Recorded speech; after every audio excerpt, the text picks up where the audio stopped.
Magandang araw! Sama-sama tayong matuto sa Teacher Sal Learning Resource Channel.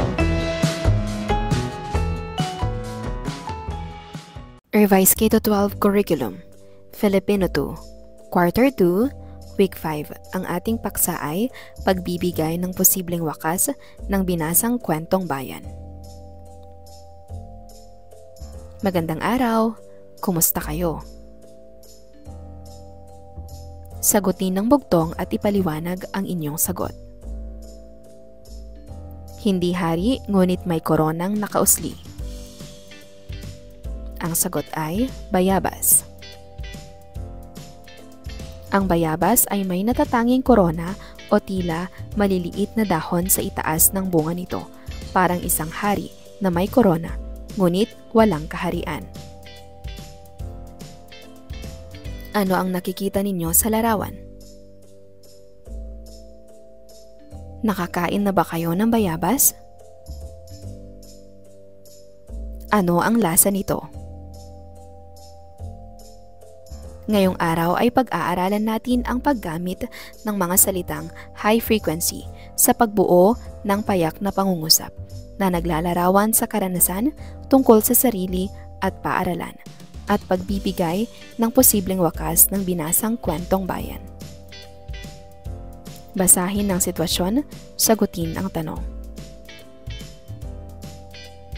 Isang araw, sumama ka sa nanay mo sa palengke. Nakakita ka ng aling kumakain ng maraming bayabas.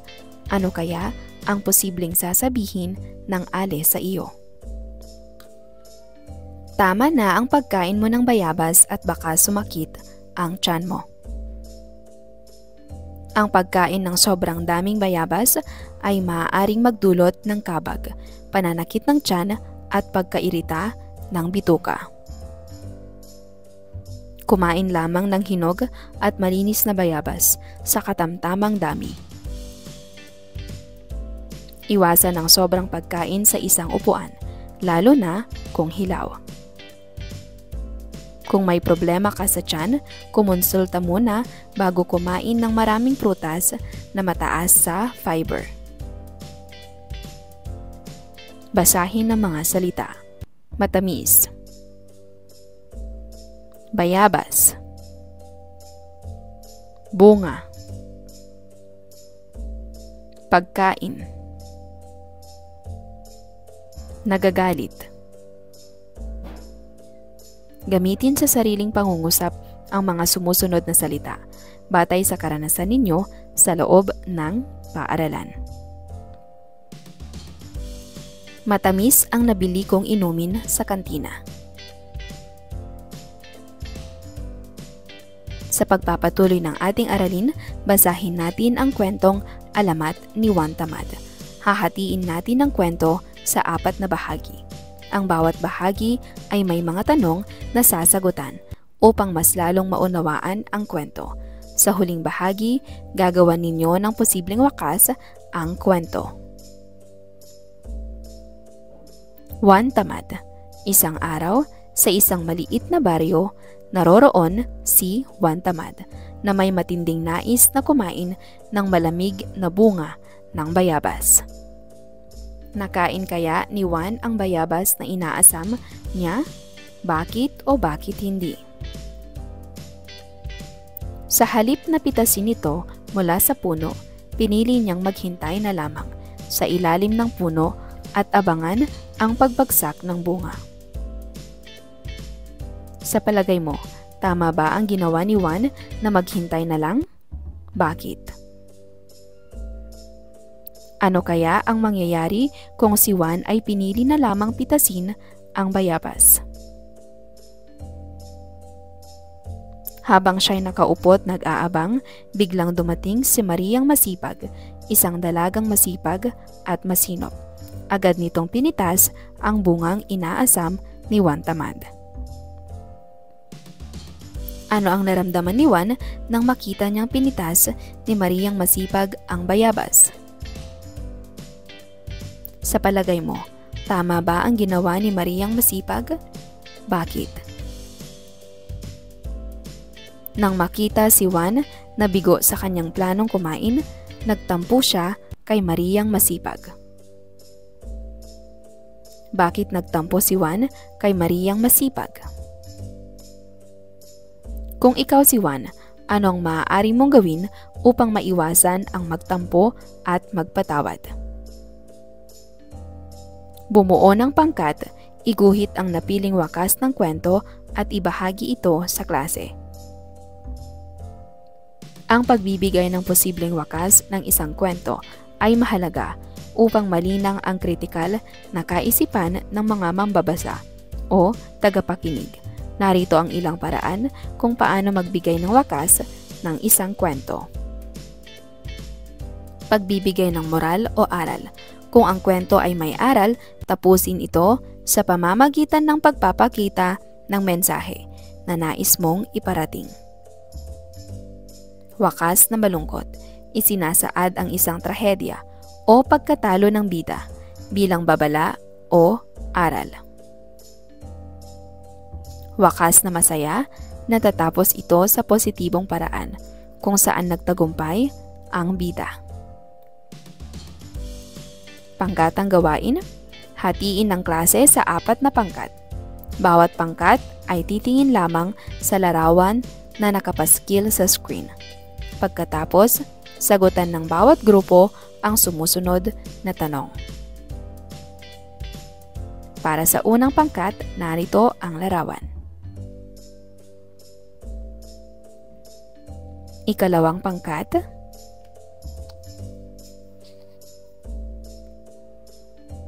ikatlong pangkat,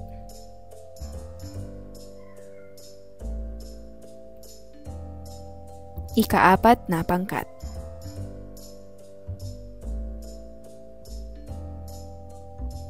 Tukuyin kung ano ang nabuong larawan.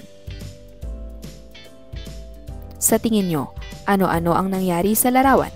Pag-usapan ito ng inyong grupo. Batay sa napag-usapan nyo, ano ang posibleng wakas o susunod na mangyari rito? Kung kayo ang nasa larawan, gagayahin nyo ba ito o hindi? At bakit? Ikwento nyo sa inyong katabi ang isang hindi makakalimutang karanasan sa paaralan. Ibibigay ng iyong kapareha ang posibleng wakas ng kwento.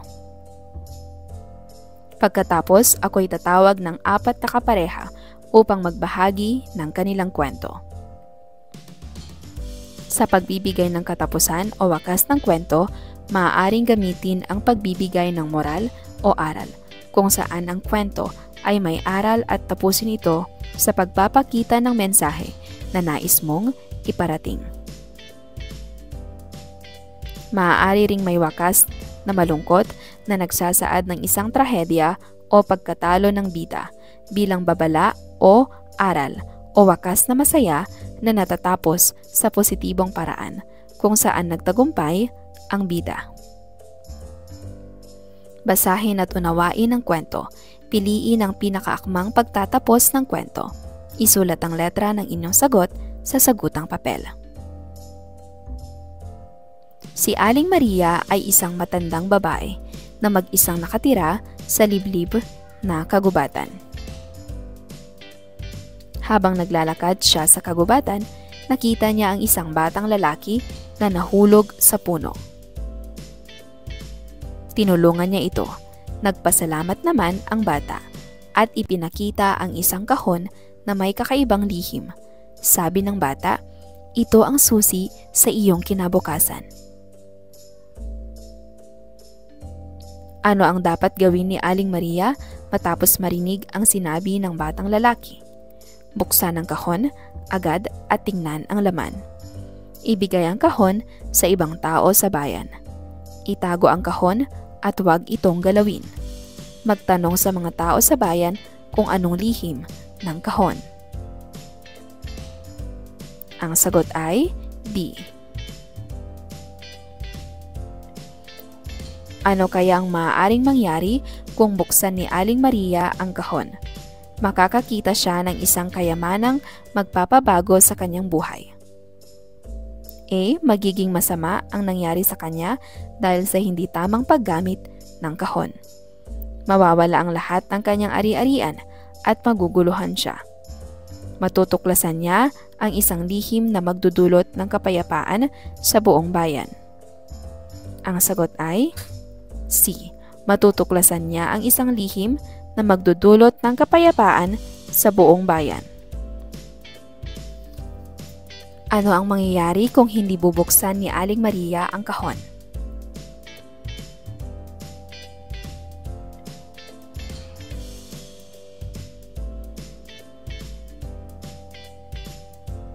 Tama, ang sagot ay C.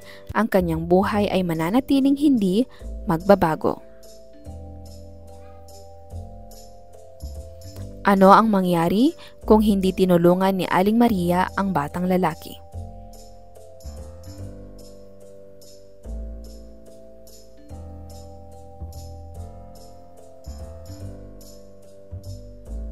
Tama, ang sagot ay D. Hahanap ng sariling paraan ang batang lalaki upang makaligtas siya. Ano kaya ang maiisip ni Aling Maria sa sinabi ng batang lalaki na ito ang susi sa iyong kinabukasan?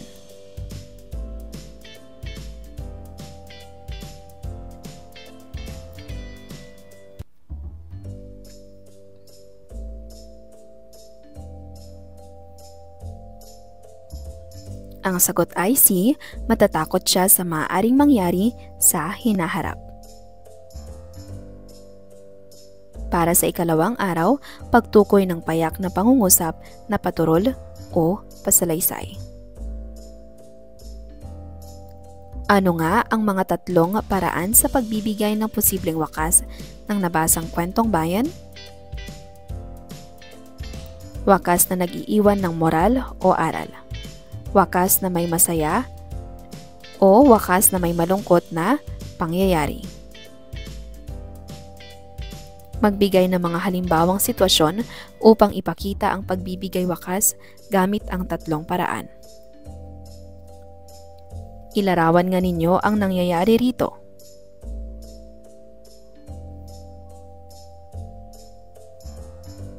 Papasok ang bata sa paaralan.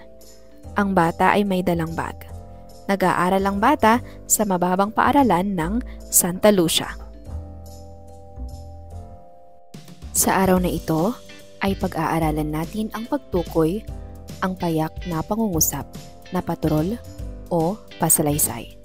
Paggamit ng malaki at maliit na letra at bantas sa pagsulat ng pangungusap sa paraang kabit-kabit at pagsasalaysay ng karanasan tungkol sa sarili at paaralan gamit ang payak na pangungusap.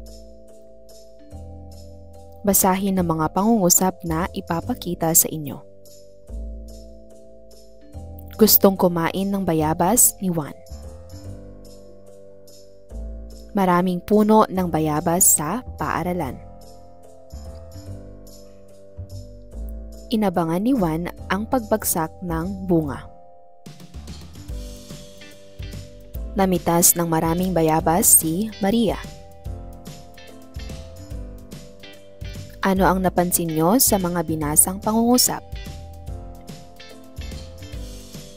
Ang mga pangungusap ay nagsasabi ng mga pangyayari.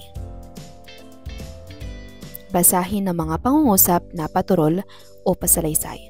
Tukuyin ang simuno at panaguri. Ang bilang isa ay ginawa na para sa iyo.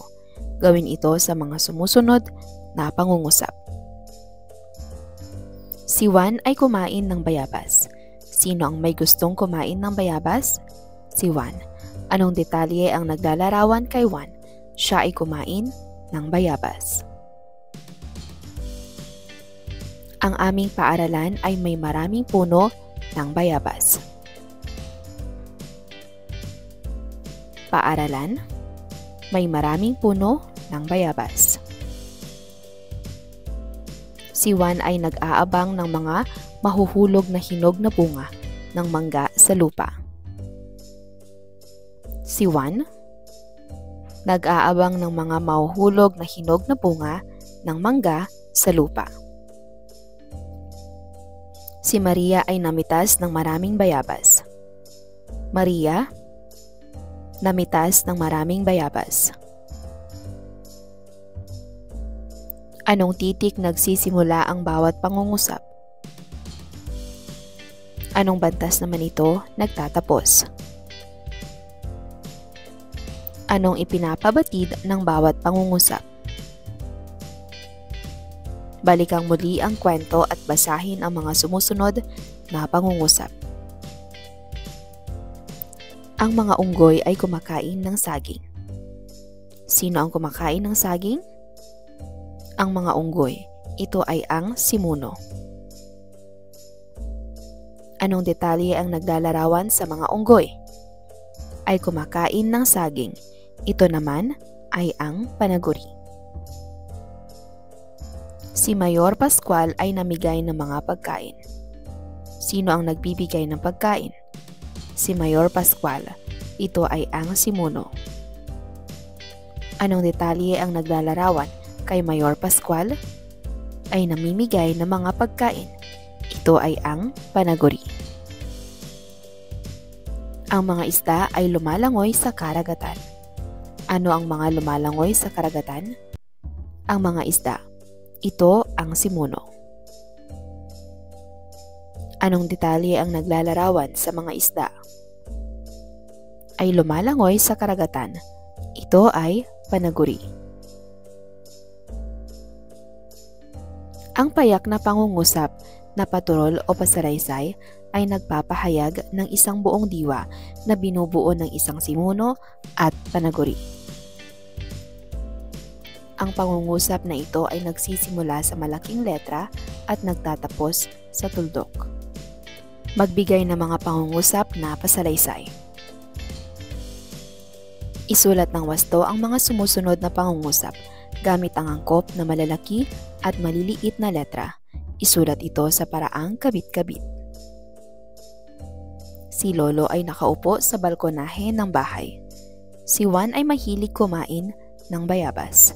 Si Mario ay masipag na mag-aaral. Si Juan ay nag-aaral sa mababang paaralan ng Santa Lucia. Si Juan at Mario ay magkaklase.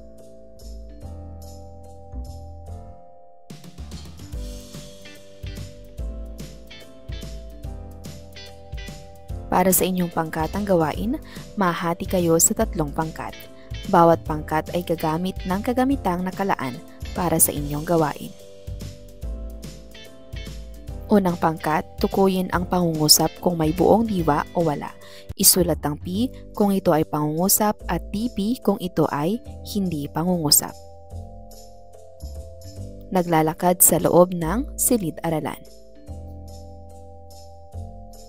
Si Maria ay gumagawa ng kanyang takdang aralin.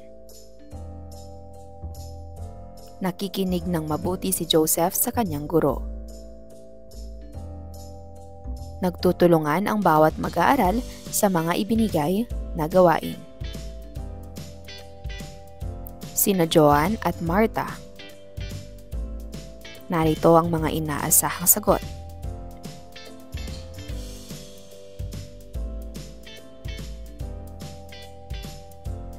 Ikalawang pangkat, tukuyin ang simuno at panaguri sa pangungusap.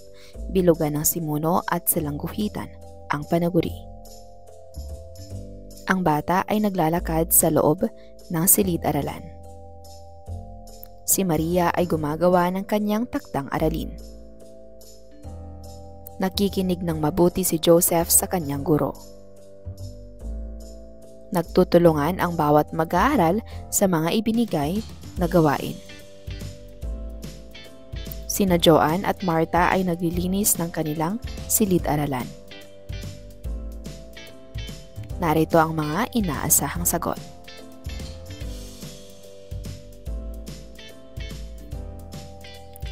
Para sa ikatlong pangkat, bumuo ng halimbawa ng payak na pangungusap na paturol o pasalaysay.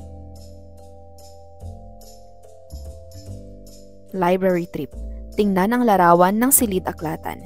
Ilarawan ang mga bagay na makikita rito at bumuo ng pangungusap na pasalaysay. Pagkatapos, 3 hanggang 4 sa inyo ang tatawagin upang ibahagi ang inyong ginawa. Narito ang larawan ng silid-aklatan. Tandaan natin mga bata na ang payak na pangungusap na paturol o pasalaysay ay nagpapahayag ng isang buong diwa na binubuo ng simuno at panaguri. Ang pangungusap na ito ay nagsisimula sa malaking titik at nagtatapos sa tuldok. Lagyan ng bituin kung ang pahayag ay payak na pangungusap na paturol o pasalaysay at buwan naman kung hindi. Si Ellen ay nagsusulat ng tula. Bituin. Diyan ako nag-aaral sa malaking paaralan. Bituin. Si Ginang Lucero ang nagtuturo sa ikalawang baitang. Bituin. Masaya ba ang mga bata? Buwan. Si Mario ay nagliligpit ng kanyang mga gamit. Bituin. Para sa inyong karagdagang gawain, gumupit ng 5 larawan ng prutas at gamitin ito sa pagsulat ng payak na pangungusap na paturol o pasalaysay. Para sa ikatlong araw, iguhit ang masayang mukha kung ang pahayag ay nagsaad ng payak na pangungusap na paturol o pasalaysay at malungkot na mukha naman kung hindi. Si Annie. Naglalakad si Ginoong Fajardo. Tinapon ng mga bata ang mga kalat sa basurahan. Nagpaalam. Kinolekta ni Ginang Mercado ang mga sagutang papel ng mga bata. Narito ang mga tamang kasagutan.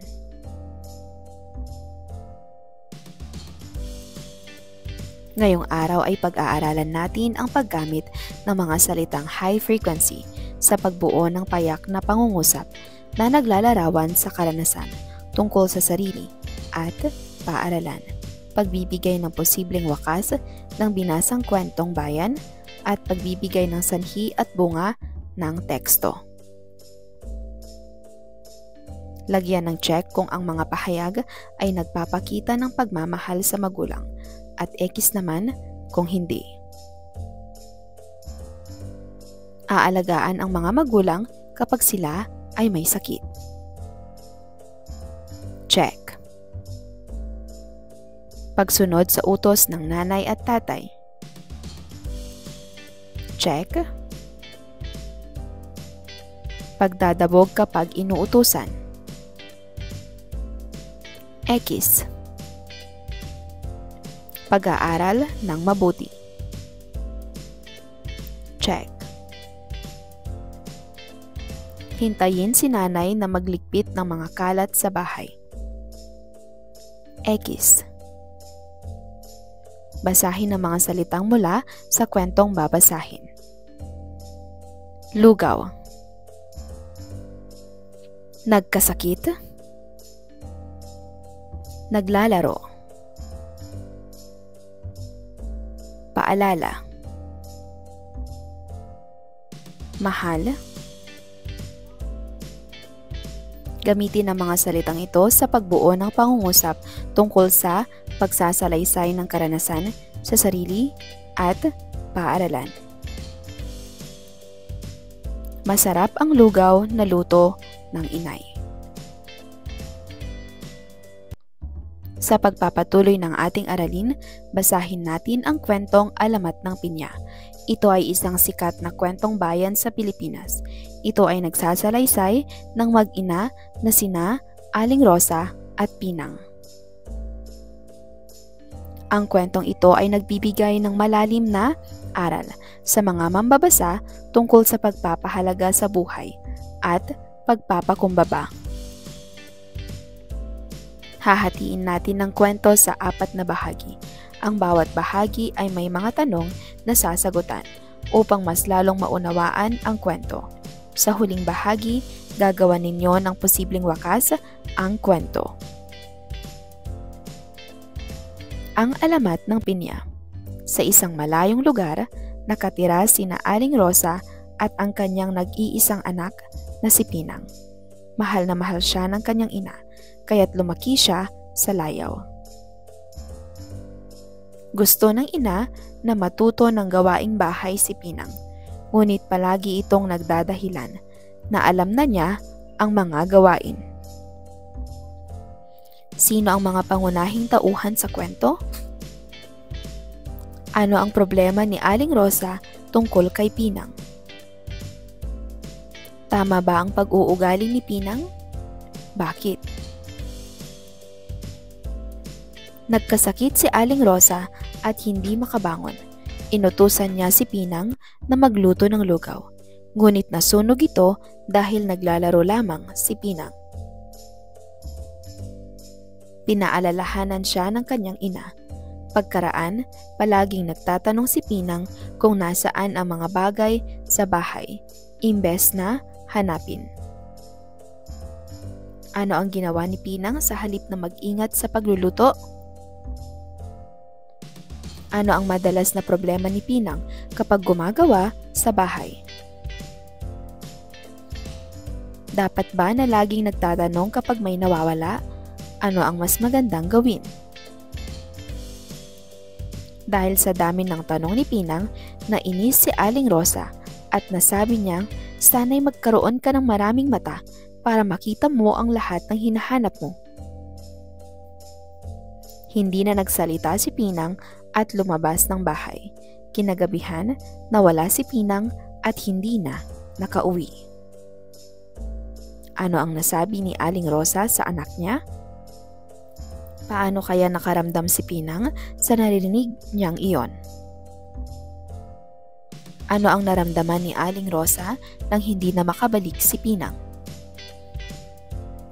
Pagkalipas ng mga araw, may nakita si Aling Rosa na halaman na may bungang hugis ulo na may tila mga mata sa paligid.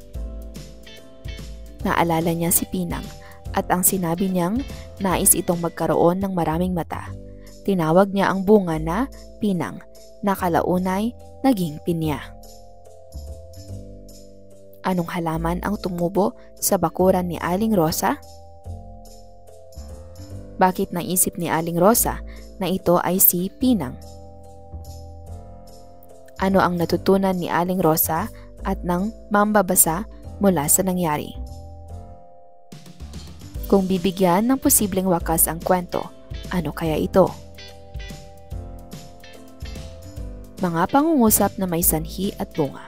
Sanhi, laging nagdadahilan si Pinang kapag inuutusan. Bunga, hindi siya natutong gumawa ng gawaing bahay. Sanhi, nagkasakit si Aling Rosa. Bunga, napilitang gumawa ng mga gawain sa bahay si Pinang. Sanhi, hindi hinahanap ni Pinang ang mga gamit, kundi tanong siya ng tanong. Bunga, nainis si Aling Rosa at nasabi niyang sana'y magkaroon ito ng maraming mata. Ang sanhi at bunga ay mga konsepto na tumutukoy sa ugnayan ng mga pangyayari o kaganapan. Sanhi, ito ang dahilan o pinagmulan ng isang pangyayari. Ito ang nagpapaliwanag kung bakit nangyari ang isang bagay. Halimbawa, sanhi, laging nagdadahilan si Pinang kapag inuutusan. Bunga, ito naman ang resulta o kinalabasan ng isang pangyayari. Ito ang epekto o resulta ng sanhi. Halimbawa, hindi siya natutong gumawa ng gawaing bahay. Guhitan ang sanhi at bilugan ng bunga sa bawat pangungusap. Dahil napabayaan ni Pinang ang niluluto, nasunog ang lugaw.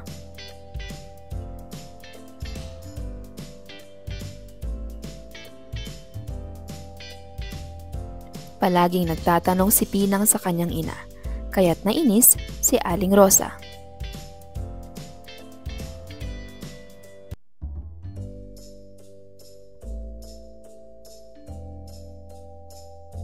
Nagkasakit si Aling Rosa, kaya't si Pinang ang kailangang gumawa sa bahay.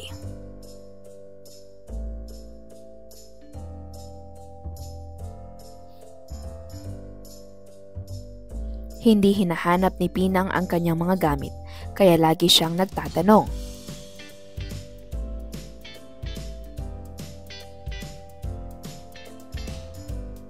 Sinabi ni Aling Rosa na sana'y magkaroon si Pinang ng maraming mata at naging bunga ang anak na parang may mata.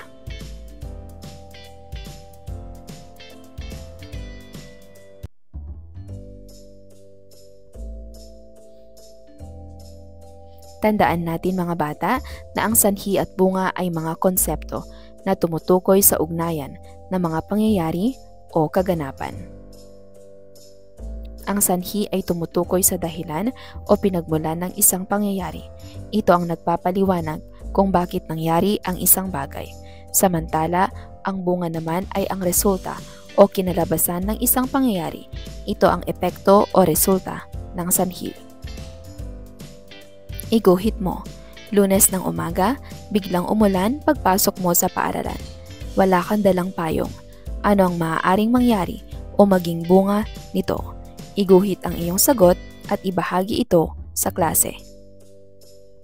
Basahin ang mga pahayag. Tukuyin ng sanhi at bunga sa bawat pangungusap.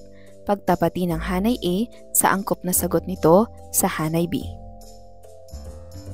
Hanay A, nagtapon ng buto si Arnel sa bakuran ng paaralan. Hanay B, nanalo ang baitang 2 sa patimpalak sa pagsayaw. B, dumami ang halaman sa bakuran ng paaralan. C, kaya siya ay malusog. D, kaya siya ay nagkasipon. E, kaya maraming halaman ang tumubo sa bakuran ng paaralan. Ang sagot ay E. Pangalawa, kumakain lamang ng masustansyang pagkain si Elena sa kantina ng paaralan. Ang sagot ay C.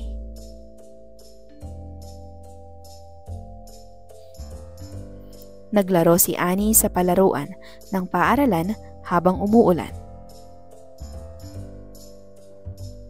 Letter D, kaya siya ay nagkasipon.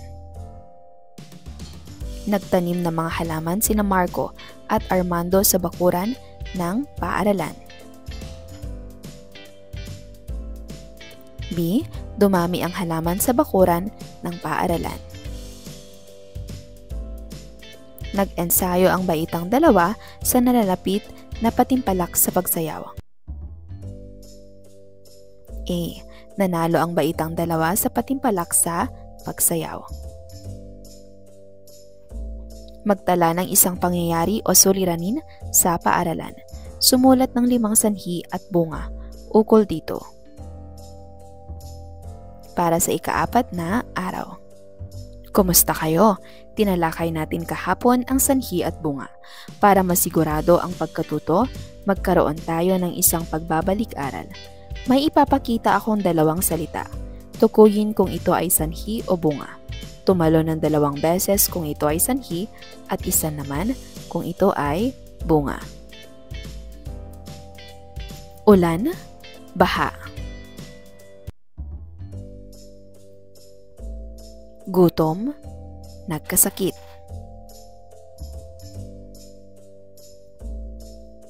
Araw, tagtuyot. Marumi, naglinis. Nagpahinga, napagod.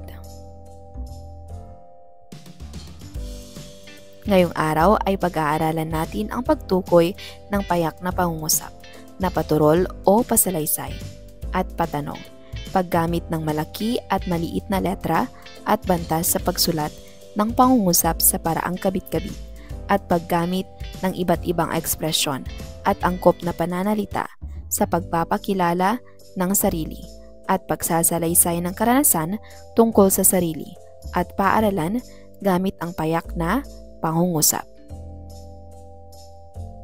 Halina't umawit.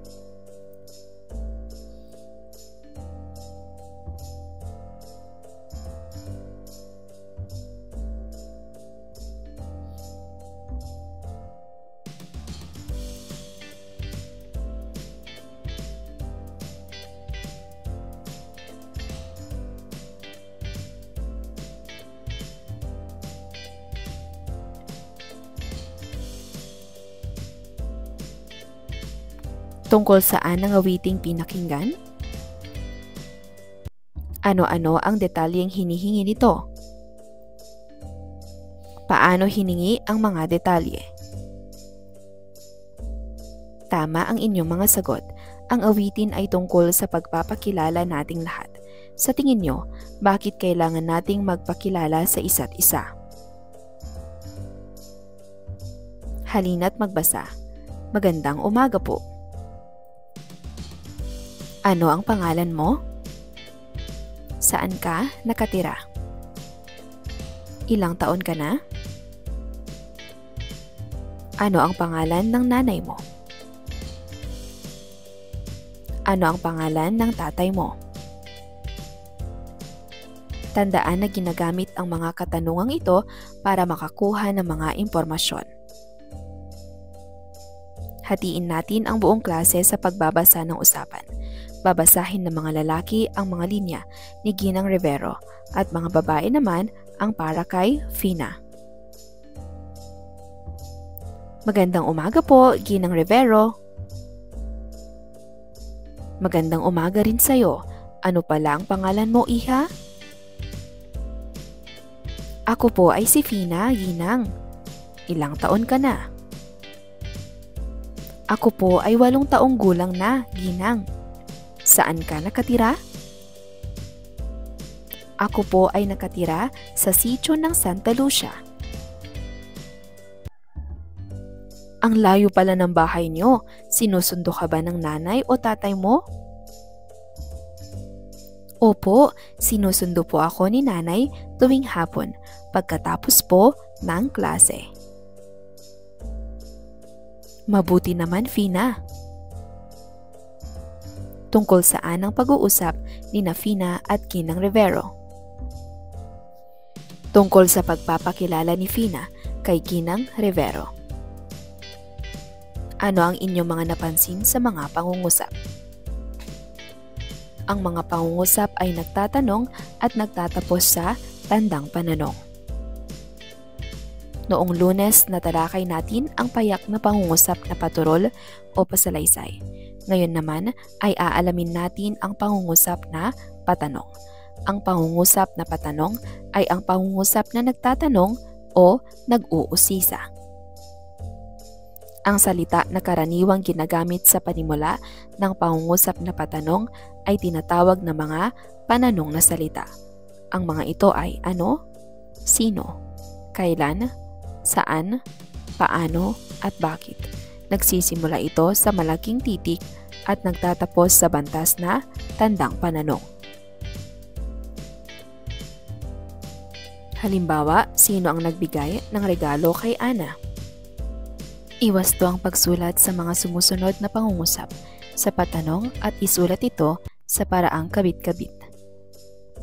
Gamitin ang malalaking titik sa pagsisimula ng pangungusap at lagyan ito ng tamang bantas. Ano pala ang pangalan mo? Ilang taon ka na? Saan ka nakatira? Ano ang pangalan ng nanay mo? Ano ang pangalan ng tatay mo? Ilan kayong magkakapatid?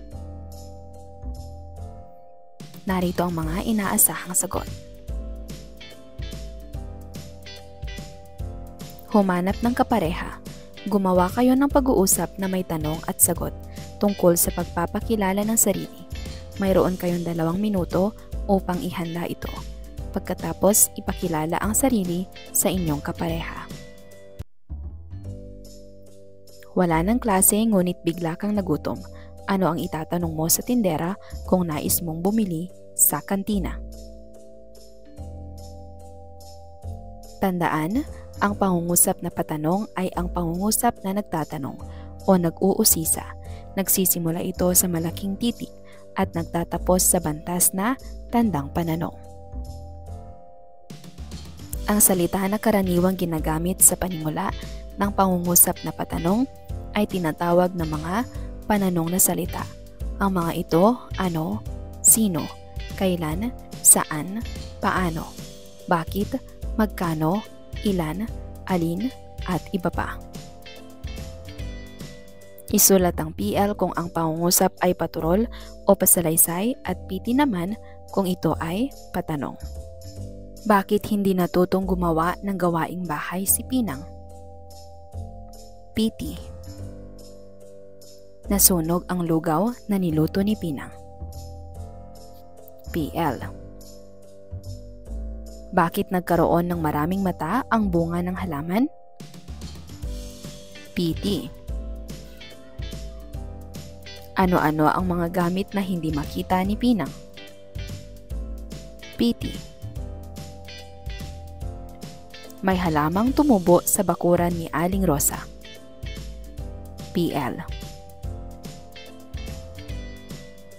Mag-interview ng isang kapamilya at magtala ng 2 tanong na gusto mong sagutin ng iyong kapamilya.